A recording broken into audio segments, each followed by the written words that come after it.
Halo, selamat datang di channel YouTube Fuadla. Sebelum mendengarkan audiobook 2 Barista, teman-teman bisa subscribe, like, and share video ini. Oke, terima kasih. Selamat mendengarkan.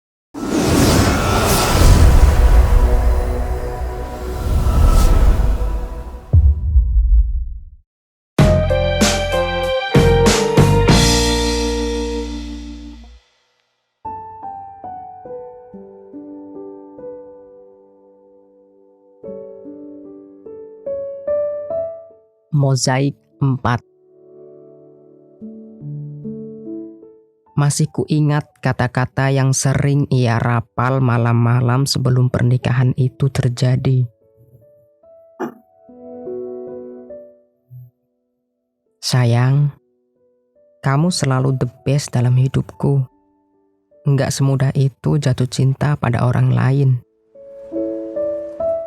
Ucapnya sembari memijit-mijit pundakku dari belakang.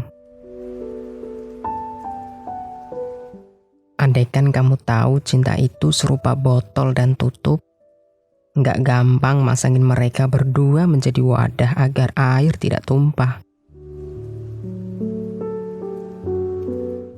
Kalimatnya sering ku debat. Mas kenapa cuma disamakan botol dan tutup? Kita bisa saja carikan tutup bekas yang sepabrik dan semodel dengan botol. Rapet kok dipakainya. Ia tertawa kecil. Mungkin mencari analogi lain, tapi tak berhasil. Tentang poligami ini, bukan hanya kamu yang resah, Ning Zarin. Gumamnya parau dan dalam.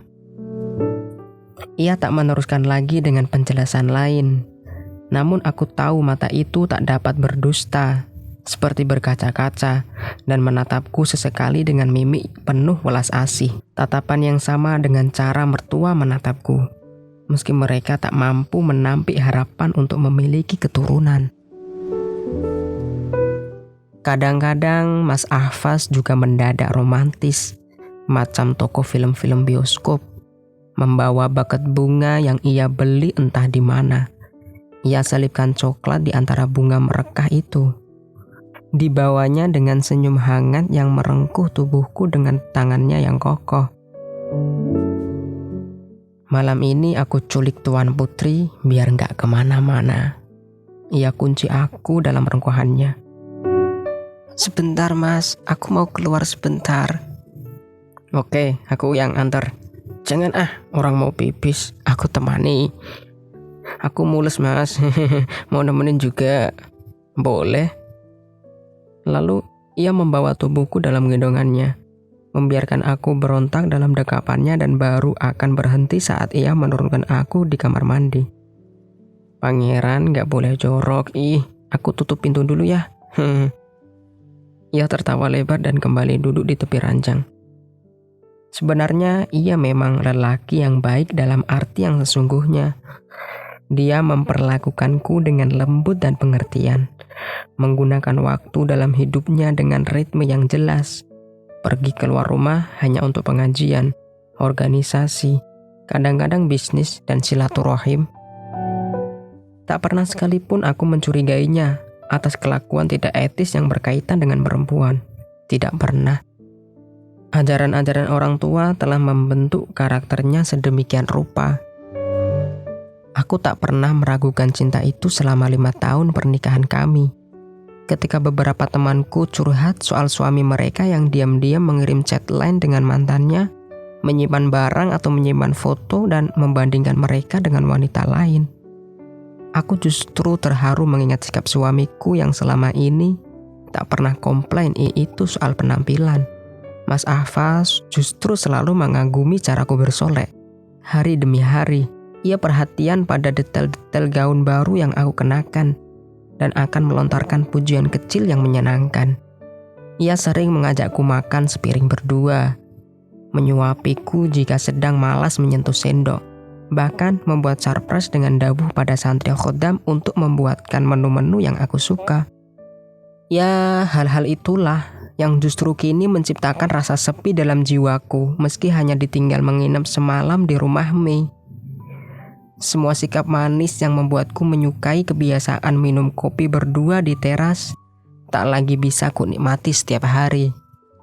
Perlahan rutinitas itu harus kurelakan sedikit berkurang. Penantian kali ini tidak sama dengan ketika Mas Ahfaz berangkat ceramah ke kota lain dan terpaksa tidak pulang hingga esok hari karena jauh, atau pergi untuk urusan organisasi. Bahkan ketika harus menginap 3 hari di luar Jawa. Kemarin aku tak pernah merasa terpenjara meski aktivitasku hanya berkutat dengan mujahadah, jamaah, madrasah, dan musyawarah. Mas Ahfaz memberikan kebebasan dalam banyak hal, termasuk membuatkan flower gallery yang berdiri di sisi jalan besar dekat masjid. Namun pernikahan kedua ini telah menjadikan waktu kian melambat. Halaman paving terasa panas meranggas, kediaman yang hening, suara detak jarum yang begitu keras mengganggu tidurku yang tak kunjung pulas. Bertahun-tahun aku berhasil melibas waktu kala sendiri ditinggal suami. Namun aku tak kuasa membunuh waktu saat ia menginap di rumah Mei.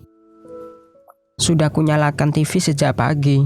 Kupilih buku-buku Nira yang luput terjamah.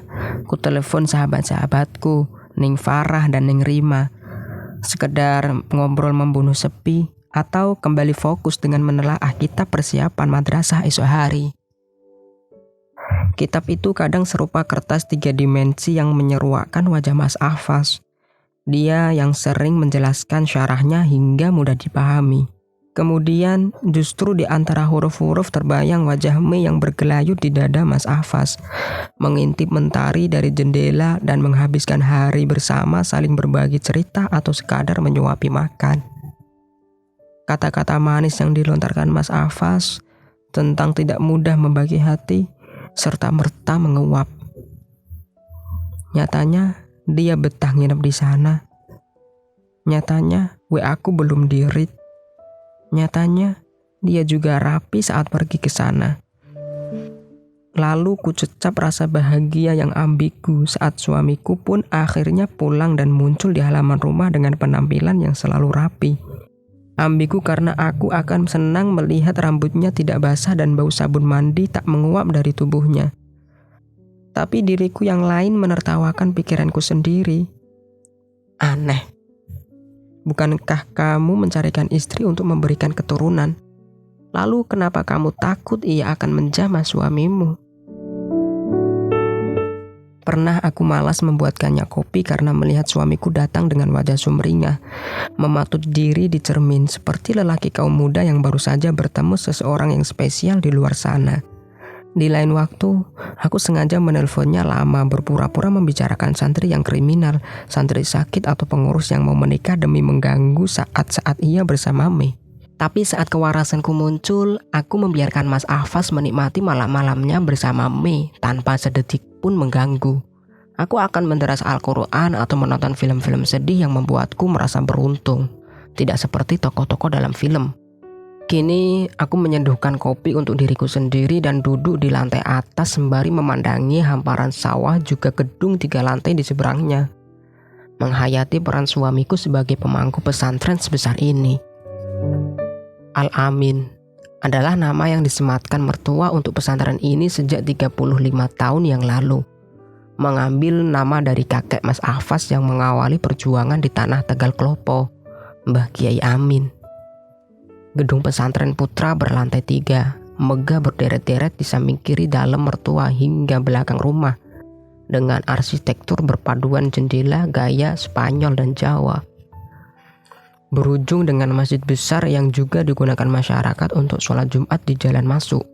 Sementara gedung santri putri yang baru saja dibangun 10 tahun terakhir dan baru memiliki santri 300-an berada di sisi kanan dengan gaya sederhana, dengan jendela-jendela kotak minimalis dan teralis besi di sekitarnya. Kediamanku dan Mas Ahfaz terletak di antara keduanya, tepat di samping rumah mertua. Kedua dalam dipisahkan oleh halaman kecil dan taman. Dari teras rumah kami nampak halaman luas berpaving yang biasa digunakan untuk acara haflah berujung dengan koperasi berhiaskan taman kecil yang memanjang dan lampu-lampu neon bersebelahan dengan dapur pondok yang menghadap Blumbang Lele dan Mujair milik Mas Ahfaz yang luas.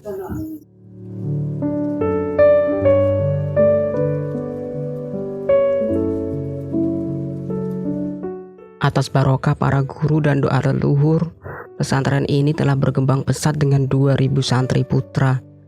Seluruhnya murni belajar kurikulum pesantren salaf.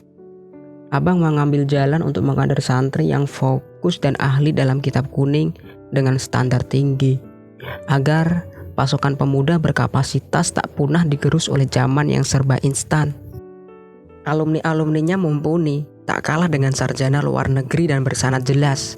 Itu adalah prinsip yang harus dihormati dan tidak bisa diganggu-gugat. Di sisi lain, beliau mendukung dan menghormati pesantren lain yang mulai mendirikan lembaga sekolah formal. Karena di masyarakat, nantinya peran dan fungsi masing-masing akan selalu berdampingan. Saat itulah aku terkesiap dan segera bangkit menuruni anak tangga kala melihat ada mobil kolte memasuki halaman rumah dan supirnya tergopoh-gopoh berucap kula nuwun. Bu, menika almari mau ditaruh di mana ya? Adakah santri yang bisa bantu saya bawa barang ke dalam? Tanya supir segera setelah aku muncul di balik pintu. Kupicingkan mata melihat almari berukir indah yang catnya mengkilap diterpa matahari. Oh iya, sebentar saya carikan pak.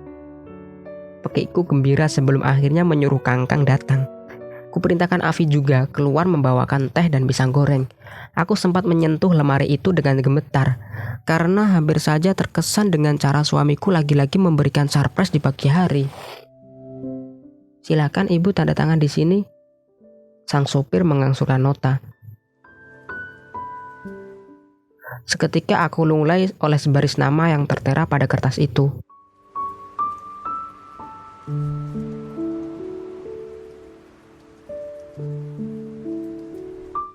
Ini bukan lemari saya pak. Loh, tapi sini dalamnya Gus Ahfaz kan? Sang supir menggaruk-garuk kepalanya heran. Jenengan putar saja keluar lewat depan masjid. Di sana ada toko butik, rumah Bu Mei ada di samping toko itu. Jawabku datar. Oh, dia manggut-manggut, meminta maaf dan berlaru. Walah, dalam yang sebelah sana toh. Gumamnya tanpa dosa membawa nota bertuliskan nama Mei itu pergi. Ekspresi Pak Supir toko mebel itu membuatku ingin menendang pot keras-keras. Aku berubah. Dulu aku begitu menjaga berat badan ketika jarum timbangan mulai miring banyak ke kanan. Lalu bekerja keras untuk menurunkannya lagi dengan makanan sehat hasil googling di internet. Ngemil buah-buahan tanpa melirik gorengan di dapur. Demi mengenakan baju-baju yang hanya pantas dipakai oleh orang langsing dan tinggi. Demi melenyapkan secuil lemak di punggung dan pinggang. Demi ibadah untuk memanjakan mata suami dengan penampilan yang tetap terjaga. Tapi kini, hari demi hari, aku justru cemas kehilangan berat badan begitu drastis. Aku tirus dan kurus, yang bisa saja membuatku tampak lebih tua. Bahkan pipi cengkungku mulai nampak meski hanya dalam sebuah foto. Kurusan ya Neng? Jangan diet cakep juga agak berisi. Sahabatku Neng Rima melalui WA yang tak sengaja mengintip storyku. Aku butuh hiburan nih, makanya buruan mampir ke Tegal Klopo. Neng Farah juga lama banget gak main. Kurutuku menyebut sahabatku yang satu lagi. Kami bertiga adalah teman kuliah di Yogyakarta yang kebetulan memiliki mertua yang sama-sama tinggal di Purworejo. Saat kuliah kami tidak seakrab ini. Baru setelah beberapa momen mempertemukan kami dan berbagi cerita yang serupa, masuk dalam tradisi pesantren dengan teritori yang berdekatan membuat jalinan pertemanan kami semakin erat. Berhubung kami bertiga berasal dari area yang dekat Jawa Timur, maka kami bisa memanggil satu sama lain dengan panggilan Ning. Putri-putri kiai di daerah Kedu tak memiliki tradisi dengan panggilan ini. Makanya bila ada yang memanggil Kuning, bisa jadi orang tersebut sesama dari Jawa Timur atau menghormati adat Jawa Timur tempatku berasal. Nanti malam Abah mau ke Tegal Kelopo, soalnya ada urusan penting sama Gus Afas. Tapi aku ndak ikut. Ya ikut dong, please. Tak masakin cumi-cumi kesukaanmu. Emangnya bisa masak? Paling juga minta tolong. Bawel banget sih Neng. Coba kita lihat saja nanti ya. Mbah Kiai Zainuri, mertua Neng Rima adalah sahabat mertuaku. Jika bertandang ke Tegal Kelopo, beliau biasa memarkir mobilnya di halaman rumah kami. Karena Abah sedang tindak, maka malam ini beliau menjadi tamu suamiku. Kebetulan sekali kedatangan tamu agung otomatis bisa merubah jadwalnya mabit di rumah Mei. Karena tamu agung itu biasa dijamu di rumah kami. Aku menyuruh khodam membersihkan seluruh rumah, memasak masakan yang lezat, menyiapkan oleh-oleh untuk dihaturkan beliau. Ba'da Isya pun berlalu. Saat aku terkantuk-kantuk di depan televisi, menunggu deru mobil Mbah Kiai yang tak kunjung terdengar. Hingga jarum jam menunjukkan pukul 10:30 aku baru sadar. Sepertinya aku menunggu terlalu lama. Tidak mungkin tamu baru akan datang pada pukul 11. Aku mengirimkan pesan singkat pada Neng Rima, kenapa selarut ini mertuanya tak kunjung datang. Lalu balasan WA itu segera membuat dadaku sesak. Abah sudah sejak ba'da maghrib ke Tegal Kelopo, sekarang sudah mau kundur katanya. Ketika aku tanyakan pada khodam yang melintasi halaman rumahku, ternyata Mbah Kiai Zainuri baru saja kundur setelah disambut di rumah Mei. Amarahku mampu membawa langkah kakiku begitu cepat sampai di depan pintu rumah Mei. Tanpa salam, sekonyong-konyong pintu aku buka, menyaksikan ruang tamu yang penuh piring jamuan dan toples-toples snack. Di ujung ruangan tampak hidangan lezat tertata berderet-deret. Mei yang sedang menumpuk beberapa piring kotor terhenyak menyaksikan kedatanganku. Kangkang yang sedang membantunya membersihkan ruangan, aku perintahkan keluar dan aku hanya berdua saja dengan Mei. Mei, aku sudah masak ke Mbah Kiai, sudah nata rumah, siapin jajanan, tinggal menyuguhkannya. Kenapa malah diaturi rawus ini? Suaraku bernada tinggi. Mei hanya membisu, meremas tangannya sendiri.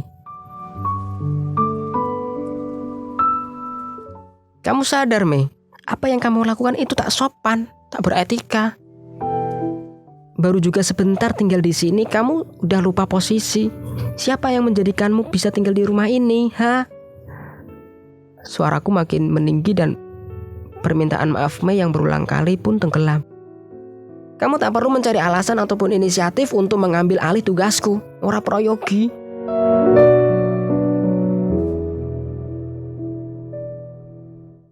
Terdengar derit pintu tanda seorang telah datang. Kurasakan tangan Mas Afas menyentuh pundakku. Pulang dulu yuk sayang. Gak usah motong pembicaraan, ini antara aku dan dia. Kita ngobrol di rumah saja. Di sini aja Mas, biar dia tahu seperti apa adab yang seharusnya. Aku menghardik wajah suamiku yang cemas. Bisa ku dengar nafasnya yang tertahan. Sayang, kamu kan tahu malam ini aku giliran di rumah ini. Gumamnya lirih. Aku terhenyak, menjauhkan pandanganku dari sosok suamiku yang begitu tampan dan rapi malam ini. Tak kusangka ia akan berkata begitu. Mbah Kiai Zainuri itu biasanya senang dibuatkan ayam betutu tiap kali rawuh kemari sayang. Ia berhenti sejenak, meloloskan hembusan nafasnya. Dan kebetulan yang bisa memasak ayam betutu ya Mei. Aku membuang muka pada meja di mana hidangan itu berjejer. Membenci prasmanan yang berderet rapi. Membenci seonggok ayam yang disebut betutu di atas wadah stainless. Membenci bau-bau sedap yang menyeruak. Sebab mengingatkanku pada bumbu-bumbu racikan Mesyaroh yang sedap. Hatiku yang jerih membuat tubuhku jadi segera ingin hengkang dari sini.